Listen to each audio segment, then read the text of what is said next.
दूध दही ठेवतात, तूप ठेवतात आणि त्याला शेंक्यावर ठेवतात. त्या मडक्याला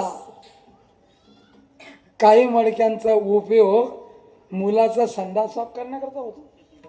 त्याची खापरी पूर्वी काही एवढं नव्हतं आणि त्याची तुकडं पडलं की मुलाचा एकी पाकी काहींमध्ये पाक ठेवला जातो. गो फेडावा, एकी पाकी गो फेडावा. प्रारब्ध मानावंच लागतं.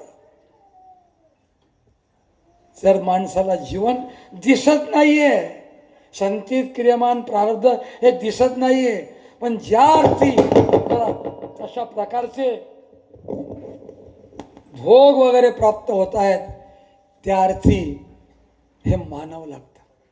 अवघे प्रारब्धाने साठे वाटे, हे प्रारब्धाने प्रकार केले, हे प्रारब्धाने प्रकार केले. आणखी एक दृष्टांत सांगतो.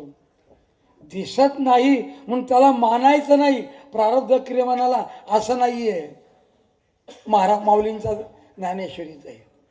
एक राजा सुंदर असा बगीचा त्याने तयार केलेला होता. अनेक फुलं झाडं वगैरे वगैरे अनमोल किमतीचे फुला झाडांचा बगीचा होता. 10,000 रुपयाचा माळी तिथे रखवालदार, पाण्याची बोर, पाण्याची व्यवस्था, सुंदर असा बगीचा. राजाला जसा जसा वेळ मिळेल तसा राजा बगीचात जायचा. मग एक वेळा राजा पत्नीला घेऊन बगीचात आला. ती बगीचा अशी रुखड दिसली, पानं नाही, फुलं नाही, काही काही कोमाजलेले.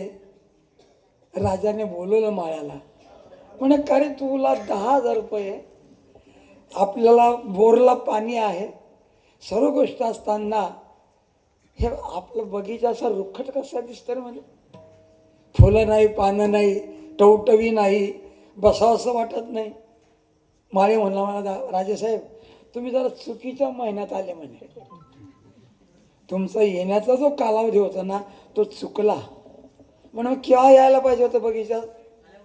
म्हणजे तुम्ही चैत्र वैशाख महिन्यामध्ये या, त्यावेळेला वसंत ऋतू येतो आणि त्यावेळेला तुम्ही बाग पहा म्हणे, त्यावेळेला तुम्हाला बाग दिसेल. वसंत ऋतू आपल्याला शाळेत शिकवलं जातं ना, चैत्र वैशाख वसंत ऋतू, असं शाळेत 6 ऋतू शिकवल्या. आता राहिलं नाही ते, आता तर सगळं पुढे गेलेलं आहे. खेड्यागावातले पोरं मस्त इंग्रजी शिकायला खेड्यावर शहरात जात आहेत. काय शिकतात बिचारे काय नाही, त्यांचं त्यांना माहिती. विठ्ठला विठ्ठला